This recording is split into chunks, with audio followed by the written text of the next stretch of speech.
this news about Jesus spread throughout Judea and the surrounding region. John's disciples informed him about all these things. John called 2 of his disciples and sent them to the Lord. They were to ask, "Are you the one who is coming, or should we look for someone else?" Right then, Jesus healed many of their diseases, illnesses, and evil spirits, and he gave sight to a number of blind people. Then he replied to John's disciples, "Go, report to John what you have seen and heard. Those who are blind are able to see. Those who are crippled now walk. People with skin diseases are cleansed. Those who are deaf now hear. Those who are dead are raised up, and good news is preached to the poor. Happy is anyone who doesn't stumble along the way because of me." After John's messengers were gone, Jesus spoke to the crowds about John. "What did you go out into the wilderness to see? A stalk blowing in the wind? What did you go out to see? A man dressed up in refined clothes? Look, those who dress in fashionable clothes and live in luxury are in royal palaces. What did you go out to see? A prophet? Yes, I tell you, and more than a prophet. He is the one of whom it's written, 'Look, I'm sending my messenger before you, who will prepare your way before you.' I tell you that no greater human being has ever been born than John, yet whoever is least in God's kingdom is greater than he." Everyone who heard this, including the tax collectors, acknowledged God's justice because they had been baptized by John. But the Pharisees and legal experts rejected God's will for themselves because they hadn't been baptized by John. "To what will I compare the people of this generation?" Jesus asked. "What are they like? They are like children sitting in the marketplace calling out to each other. 'We played the flute for you and you didn't dance. We sang a funeral song and you didn't cry.' John the Baptist came neither eating bread nor drinking wine, and you say he has a demon. Yet the human one comes eating and drinking, and you say, 'Look, a glutton and a drunkard, a friend of tax collectors and sinners.' But wisdom is proved to be right by all her descendants." One of the Pharisees invited Jesus to share a meal with him. After Jesus entered the Pharisee's house, he took his place at the table. Meanwhile, a woman from the city, a sinner, discovered that Jesus was dining in the Pharisee's house. She brought perfumed oil in a vase made of alabaster. Standing behind him at his feet and crying, she began to wet his feet with her tears. She wiped them with her hair, kissed them, and poured the oil on them. When the Pharisee who had invited Jesus saw what was happening, he said to himself, "If this man were a prophet, he would know what kind of woman is touching him. He would know that she is a sinner." Jesus said, "Simon, I have something to say to you." "Teacher, speak," he said. "A certain lender had 2 debtors. One owed enough money to pay 500 people for a day's work. The other owed enough money for 50. When they couldn't pay, the lender forgave the debts of them both. Which of them will love him more?" Simon replied, "I suppose the one who had the largest debt canceled." Jesus said, "You have judged correctly." Jesus turned to the woman and said to Simon, "Do you see this woman? When I entered your home, you didn't give me any water for my feet, but she has wet my feet with her tears and wiped them with her hair. You didn't greet me with a kiss, but she hasn't stopped kissing my feet since I came in. You didn't anoint my head with oil, but she has poured perfumed oil on my feet. This is why I tell you that her many sins have been forgiven, so she has shown great love. The one who is forgiven little loves little." Then Jesus said to her, "Your sins are forgiven." The other table guests began to say among themselves, "Who is this who insults God? Only God can forgive sins." Jesus said to the woman, "Your faith has saved you. Go in peace."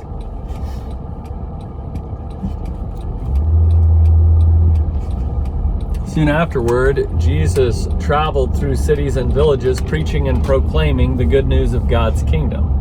The 12 were with him, along with some women who had been healed of evil spirits and sicknesses. Among them were Mary Magdalene, from whom 7 demons had been thrown out, Joanna, the wife of Herod's servant Chuza, Susanna, and many others who provided for them out of their resources. When a great crowd was gathering and people were coming to Jesus from one city after another, he spoke to them in a parable. A farmer went out to scatter his seed. As he was scattering it, some fell on the path where it was crushed, and the birds in the sky came and ate it. Other seed fell on rock. As it grew, it dried up because it had no moisture. Other seed fell among thorny plants. The thorns grew up with the plants and choked them. Still other seed landed on good soil. When it grew, it produced 100 times more grain than was scattered. As he said this, he called out, "Everyone who has ears to hear should pay attention." His disciples asked him what this parable meant. He said, "You have been given the mysteries of God's kingdom. But these mysteries come to everyone else in parables, so that when they see, they can't see. And when they hear, they can't understand." The parable means this: the seed is God's word. The seed on the path are those who hear, but then the devil comes and steals the word from their heart, so they won't believe and be saved. The seed on the rock are those who receive the word joyfully when they hear it, but they have no root. They believe for a while, but fall away when they are tempted. As for the seed that fell among thorny plants, these are the ones who, as they go about their lives, are choked by the concerns, riches, and pleasures of life, and their fruit never matures.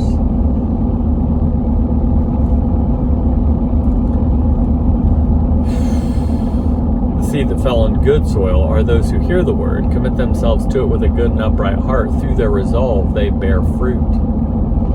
No one lights a lamp and then covers it with a bowl or puts it under a bed. Instead, they put it on top of a lampstand so that those who enter can see the light. Nothing is hidden that won't be revealed, nor is anything secret that won't be made known and brought to the light. Therefore, listen carefully. Those who have will receive more, but as for those who don't have, even what they seem to have will be taken away from them.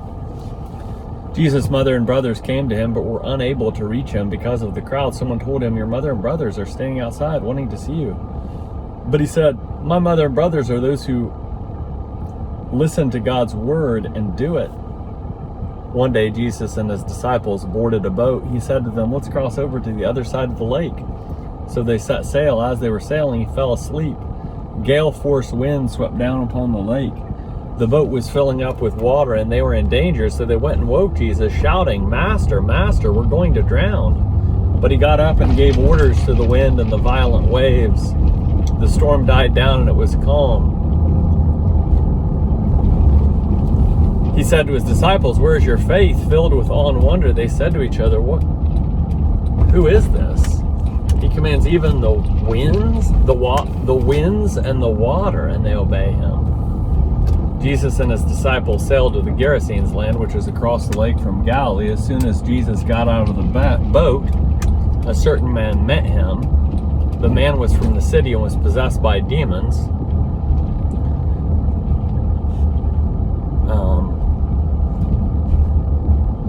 For a long time, he had lived among the tombs, naked and homeless. When he saw Jesus, he shrieked and fell down before him. Then he shouted, "What have you to do with me, Jesus, Son of the Most High God? I beg you, don't torture me." They said this because they had already seen, Jesus had already commanded the unclean spirit to come out of the man. Many times it had taken possession of him, so that he would be bound with leg irons and chains and placed under guard. But he would break his restraints, and the demon would force him into the wilderness.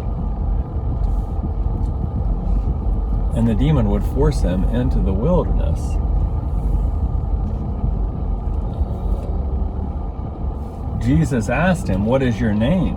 "Legion," he replied, because many demons had entered him.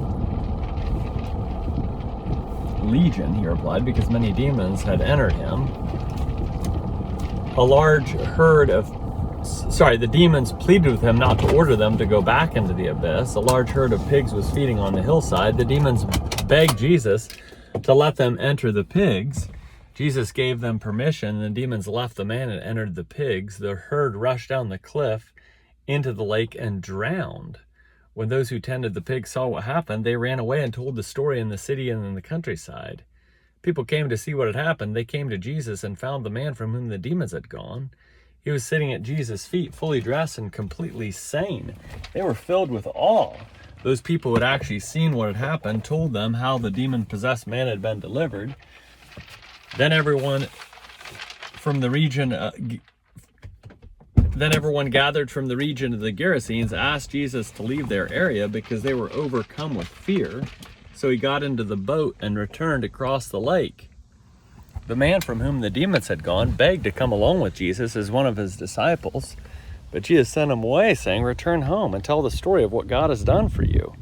So the man went throughout the city, proclaiming what Jesus had done for him. Man went throughout the city, proclaiming what Jesus had done for him.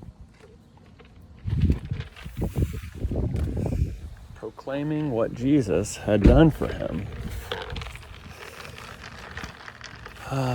Where am I?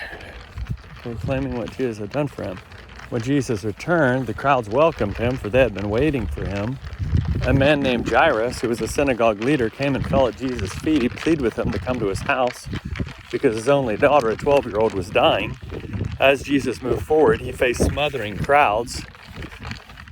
A woman was there who had been bleeding for 12 years. She had spent her entire livelihood on doctors, but no one could heal her. She came up behind him and touched the hem of his clothes, and at once her bleeding stopped. "Who touched me?" Jesus asked. When everyone denied it, Peter said, "Master, the crowds are surrounding you and pressing in on you." But he said, "Someone touched me. I know that power has gone out from me." When the woman saw that she couldn't escape notice, she came trembling and fell before Jesus. In front of everyone, she explained why she had touched him and how she had been immediately healed. "Daughter, your faith has healed you," Jesus said. "Go in peace." "Daughter, your faith has healed you," Jesus said. While Jesus was still speaking, someone came from the synagogue leader's house saying to Jairus, "Your daughter has died. Don't bother the teacher any longer." "Your daughter has died. Don't bother the teacher any longer." When Jesus heard this, he said, "Don't be afraid. Just keep trusting and she'll be healed."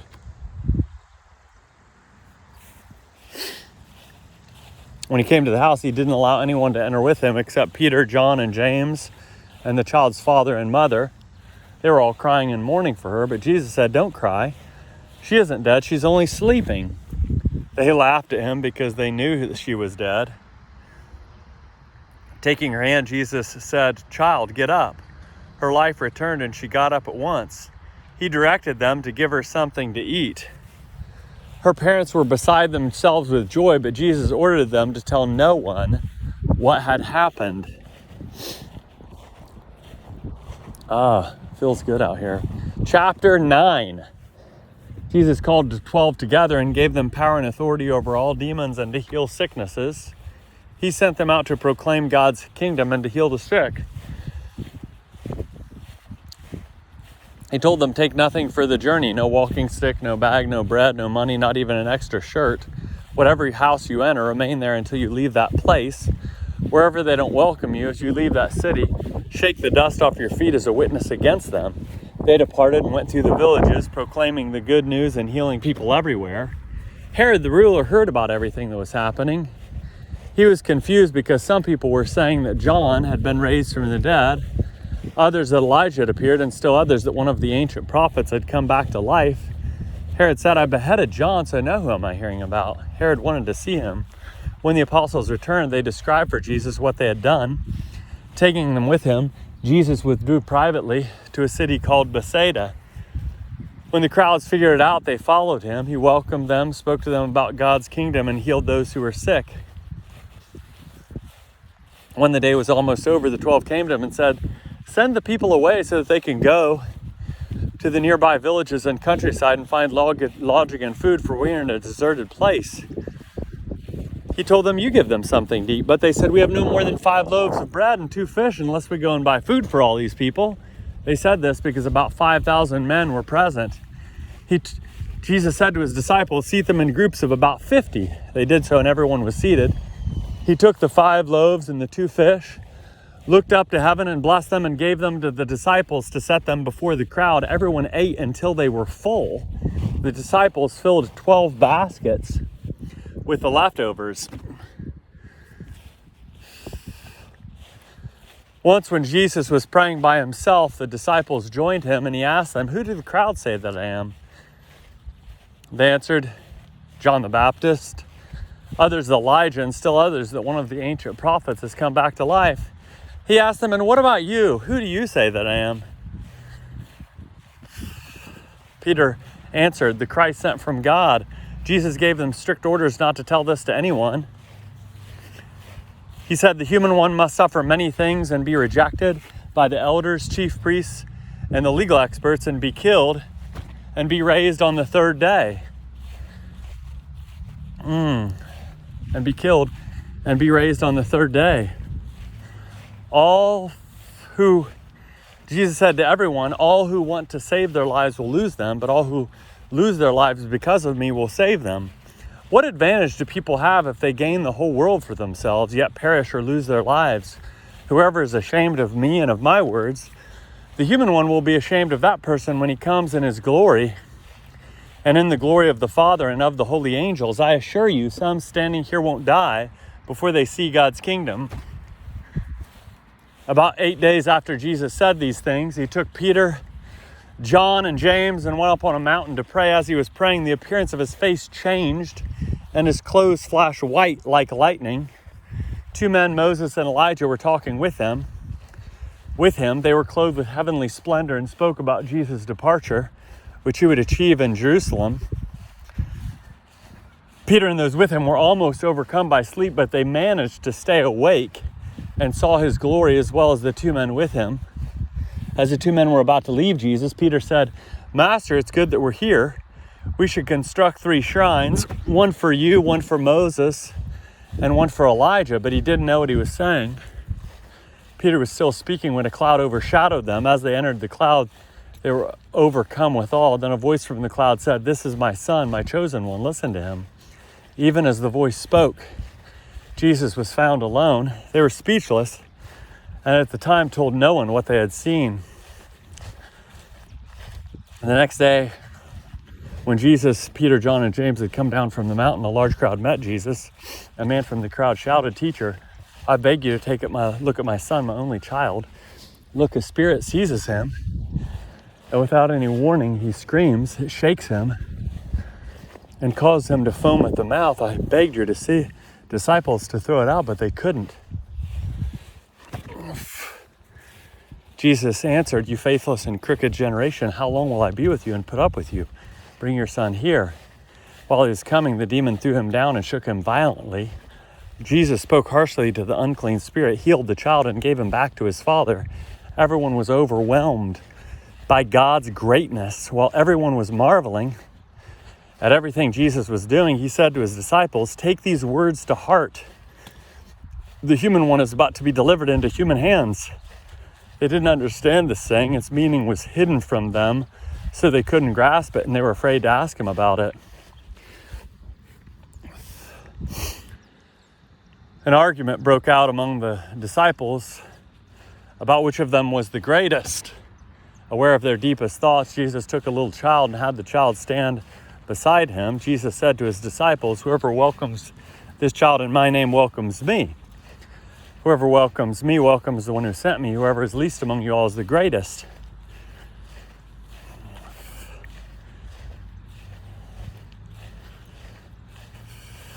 John replied, "Master, we saw someone throwing out demons in your name, and we tried to stop him because he isn't in our group of followers."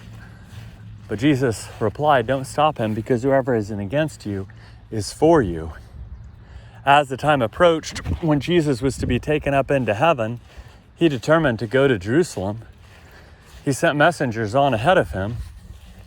Along the way, they entered a Samaritan village to prepare for his arrival, but the Samaritan village refused to welcome him because he was determined to go to Jerusalem.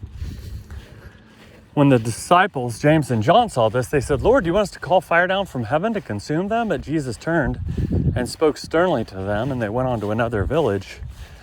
As Jesus and his disciples traveled along the road, someone said to Jesus, "I will follow you wherever you go." Jesus replied, "Foxes have dens, and the birds in the sky have nests, but the human one has no place to lay his head." Then Jesus said to someone else, "Follow me." He replied, "Lord, first let me go and bury my father." Jesus said to him, "Let the dead bury their own dead, but you go and spread the news of God's kingdom." Someone else said to Jesus, "I will follow you, Lord, but first let me say goodbye to those in my house." Jesus said to him, "No one who puts a hand on the plow and looks back is fit for God's kingdom. Chapter 10. After these things, the Lord commissioned 72 others and sent them on ahead in pairs to every city and place he was about to go. He said to them, "The harvest is bigger than you can imagine, but there are few workers. Therefore, plead with the Lord of the harvest to send out workers for his harvest. Go, be warned, though, that I'm sending you out as lambs among wolves. Carry no wallet, no bag, and no sandals. Don't even greet anyone along the way. Whenever you enter a house, first say, 'May peace be on this house.' If anyone there shares God's peace, then your peace will rest on that person. If not, your blessing will return to you. Remain in this house, eating and drinking whatever they set before you, for workers deserve their pay. Don't move from house to house. Whenever you enter a city and the people welcome you, eat what they set before you, heal the sick who are there, and say to them, 'God's kingdom has come upon you.' Whenever you enter a city and the people don't welcome you, go out into the streets and say, as a complaint against you, 'We brush off the dust of your city that is collected on our feet.' But know this, God's kingdom has come to you. I assure you that Sodom will be better off on Judgment Day than that city. How terrible it will be for you, Chorazin. How terrible it will be for you, Bethsaida. If the miracles done among you had been done in Tyre and Sidon, they would have changed their hearts and lives long ago. They would have sat around in funeral clothes and ashes, but Tyre and Sidon will be better off at the judgment than you. And you, Capernaum, will you be honored by being raised up to heaven? No, you'll be cast down to the place of the dead. Whoever listens to you listens to me. Whoever rejects you rejects me. Whoever rejects me rejects the one who sent me." The 72 returned joyously, saying, "Lord, even the demons submit themselves to us in your name." Jesus replied, "I saw Satan fall from heaven like lightning. Look, I have given you authority to crush snakes and scorpions under your feet. I have given you authority over all the power of the enemy. Nothing will harm you. Nevertheless, don't rejoice because the spirits submit to you. Rejoice instead because your names are written in heaven."